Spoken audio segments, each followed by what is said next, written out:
এই এই বদমাইশটা, এই দেশদ্রোহী, এই ভারতীয় দালালটা, সে 5 বছর ভারতের কাছ থেকেও পয়সা খেয়েছে, আওয়ামী লীগের কাছ থেকেও পয়সা খেয়েছে, আবার ডিজিএফআই এর লোক তার কাছে হাতে গিয়ে টাকা তুলে দিয়ে আসছে প্রতি মাসে। বহুবার অনুরোধ করেছি জনাব তারেক রহমানকে যে আপনার সবার আগে দেশ, তারপর আপনার দলটাকে বাঁচাতে হলে দলের ভিতরের মির্জাফর এবং বেইমান গুলাকে বের করেন। কিন্তু উনি এখনো যে পর্যন্ত নীরবে দিন কাটাচ্ছেন, মনে করছেন সব ঠিক হয়ে যাবে। আমি ওনার অবস্থা দেখে বুঝতে পারছি দলের উপরে ওনার কোনো নিয়ন্ত্রণ নাই। যদি থাকতো নিয়ন্ত্রণ, তাহলে এই মির্জা ফখরুলের মতো বদমাইশগুলাকে, বেশ কিছু বদমাইশ আছে ভারতীয় দালাল এবং দেশদ্রোহী, যাদেরকে ঘাট ধরে দলের থেকে বের করে দেওয়া উচিত ছিল। আজকে মির্জা ফখরুল যে বক্তব্য দিল, আপনারা সারা বাংলাদেশে দেখেছেন পত্রপত্রিকায়, সে বলেছে যে আমরা ভারতকে আশ্বস্ত করেছি যে বিএনপি ক্ষমতায় এলে সে বাংলাদেশের মাটিতে কোনো বিচ্ছিন্নতাবাদী সংগঠনের স্থান হবে না। Who the hell are you? আপনার মতো একটা দুশ্চরিত্রবান একটা লোকের এই ধামরা বুড়াগুলোকে এখন এই নতুন প্রজন্মের উচিত এই ধামরা দেশদ্রোহী বুড়াগুলোকে জুতা মারতে মারতে বিদায় করা, যেন আরেকটা আওয়ামী লীগ তৈরি না হয়। এখন থেকে এদেরকে জুতা মেরে বিদায় করতে হবে, যেন আরেকটা আওয়ামী লীগ তৈরি না হয়। এই যে এত বছর ভারত শান্তি বাহিনীকে প্রশিক্ষণ দিয়ে, অস্ত্র দিয়ে, ভারতে ক্যাম্প তৈরি করে প্রশিক্ষণ এবং অস্ত্র দিয়ে বাংলাদেশের ভিতরে প্রবেশ করিয়ে বাংলাদেশের প্রায় 30,000-এর উপরে সামরিক বাহিনীর সদস্য থেকে আরম্ভ করে বাংলাদেশের জনগণকে হত্যা করলো, তখন এই মির্জা ফখরুল্লাহ কোথায় ছিল? তখন কেন ভারতকে হুঁশিয়ারি দেয় নাই যে আপনারা আপনাদের পালিত বিচ্ছিন্নতাবাদীদেরকে বাংলাদেশ থেকে নিয়ে যান? এবং এই যে এত বছর ধরে, আগেও হয়েছে, বিশেষ করে মোদী ভারতে ক্ষমতায় আসার পরের থেকে, এই যে মুসলমান হত্যা করা হলো, হাজারে হাজার মুসলমান হত্যা করা হলো, তখন এই মোদীর এই মির্জা ফখরুলের মতো লোকরা কোথায় ছিল? তখন ভারতকে বলে নাই কেন আপনারা মানবতা বিরোধী অপরাধ করার থেকে বিরত থাকুন? এই যে এখন মানিপুরে এবং এই 7 সিস্টারে খ্রিস্টানদের উপরে বিভিন্ন অত্যাচার চালাচ্ছে, মানিপুরের জনগণকে হত্যা করছে, তাদের ব্যাপারে মির্জা ফখরুল কেন ভারতকে বলে নাই যে আপনারা মানবতা বিরোধী অপরাধ করার থেকে বিরত থাকুন? এই যে এখনো পার্বত্য চট্টগ্রামে কুকিচিন প্রবেশ করিয়ে তাদেরকে আরো ভারী ভারী অস্ত্র, সামরিক অস্ত্র দিয়ে বাংলাদেশকে অস্থিতিশীল করে তুলছে এবং করে চলেছে, তখন কি করে 1500 লাশের রক্তের উপরে দাঁড়িয়ে যেই ভারত বাংলাদেশের গণতন্ত্র কেড়ে নিল, যেই ভারত বাংলাদেশে 15-16টা বছর একটা স্বৈরাচারকে সমর্থন করে বাংলাদেশের ভিতরে প্রবেশ করে আওয়ামী লীগকে সাথে নিয়ে ভারতের বাংলাদেশের জনতা, শিশু হত্যা করলো, সেই হত্যার পরপরই কত বড় দুঃসাহস এই দেশদ্রোহী মির্জা ফখরুলের এরকম একটা দুঃসাহসিক স্বাধীনতা বিরোধী বক্তব্য রাখার। এই ফাজিলটা তার চোখে পড়ছে না যে ভারত তারই নেত্রী বেগম জিয়াকে এতটা বছর জেলে পচিয়ে মেরেছে। এই কিছু বদমাইশগুলার কারণেই ভারত এইসব করতে পেরেছে। এই বদমাইশ, এই দেশদ্রোহী এবং এই বিএনপির ভিতরে এই মির্জাফর গুলার কারণেই তারেক রহমানকে এত বছর ধরে বিদেশে বসে থাকতে হচ্ছে।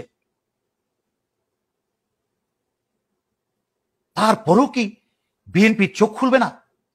বিএনপির নেতাদের না হয় মন মরে গেছে, এরা বিক্রি হয়ে গেছে ভারতের কাছে, আওয়ামী লীগের কাছে। আমি বিএনপির তৃণমূলের দেশপ্রেমিক এবং বিএনপি প্রেমিক ছাত্রদল কর্মীদেরকে এবং নেতাদেরকে আমি অনুরোধ করব, মির্জা ফখরুলের মতো দেশদ্রোহী মির্জাফরদেরকে কলার ধরে বিএনপি থেকে ধাক্কা দিয়ে রাস্তায় ফেলে দেন, জনতার হাতে দিয়ে দেন।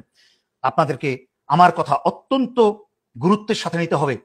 এই গত 15টা বছর চুপ করে থেকেই কিন্তু স্বৈরাচারী শেখ হাসিনা ছোট থেকে একটা বিরাট বড় দানবে পরিণত হয়েছে, শুধু বাংলাদেশিরা মুখ বন্ধ করেছিল বলে এবং বিএনপি আন্দোলনের নামে নাটক করেছে বলে। সুতরাং আপনাদেরকে শুরু থেকেই যদি এই মির্জা ফখরুলের মতো যদি আরেকটা আওয়ামী লীগ, আরেকটা বিষধর সাপ তৈরি যেন না হয়, তার জন্য শুরু থেকে যদি আপনারা এদেরকে বাধা না দেন, কথায় কথায় যদি এদেরকে ধরে না বসেন, পাকড়াও করে না বসেন, তাহলে কিন্তু এই 1500 ছাত্রছাত্রী জনতা এবং 20,000 1500 শহীদ ছাত্রছাত্রী শিশু জনতা এবং 20,000 উপরে আহত যারা আছে, তাদের সকল পরিশ্রম এবং তাদের যে বিসর্জন সবকিছু জ্বলে যাবে, সবকিছুর অসম্মান হবে যদি আপনারা এগুলো গুরুত্বের সাথে না নেন এবং তাৎক্ষণিক প্রতিক্রিয়া না করেন। এই যে আমি দেখেছি একটা সুন্দর জিনিস দেখলাম যে পাহাড়িদের যারা সন্ত্রাসী কাজকর্ম করছে তাদের বিরুদ্ধে, তাদেরকে উদ্দেশ্য করে দেখলাম যে ঢাকা শহরে মিছিল হয়েছে, আন্দোলন হয়েছে, আমি তাদেরকে জানাই আমার সালাম। এইভাবেই করতে হবে। যখনই ভারতের কোনো মিডিয়া বাংলাদেশের বিরুদ্ধে কোনো মিথ্যা প্রপাগান্ডা করবে, সারা বাংলাদেশিদেরকে একত্রে মিলিয়ে মিডিয়া এবং সরজমিনে মাঠে নেমে তার প্রতিবাদ করতে হবে। একইভাবে বাংলাদেশের ভিতরে থেকে যেই সব জারজ আবার দেশদ্রোহিতা করার চেষ্টা করবে, বাংলাদেশের স্বাধীনতা সার্বভৌমত্ব ভারতের হাতে তুলে দিয়ে তাদের গোলামি শুরু করবে, দালালি শুরু করবে, এদেরকে ঘাড় ধরে, মির্জা ফখরুদ্দিনকে ঘাড় ধরে রাস্তা নামিয়ে এদেরকে সাহায্য করুন আপনারা, যেন আর কারোর সাহস না হয় এইভাবে কথা বলার। কত বড় স্পর্ধা! এতগুলা ছাত্রছাত্রী মারা গেছে, জীবন দিয়েছে, মাত্র 1 মাসের উপরে হয়েছে, তারপরেই সাথে সাথে আবার দেশদ্রোহিতা শুরু।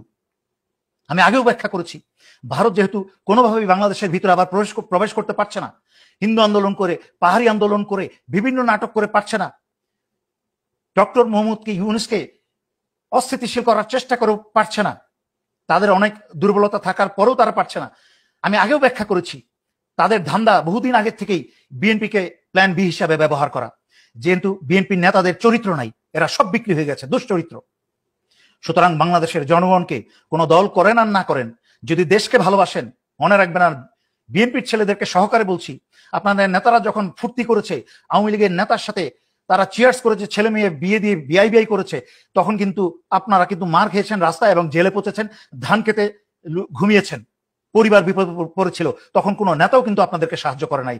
তাই যদি দেশকে বাঁচাতে চান, দলকে বাঁচাতে চান, দল মত ধর্ম নির্বিশেষে যারাই ভারতের দালালি করার চেষ্টা করবে, প্রকাশ্য তো দূরের কথা, গোপনেও যারা করার চেষ্টা করবে, তাদের ঘাট ধরে বাসা, বাড়ি, অফিস, আদালত ঘেরাও করে ফেলবেন।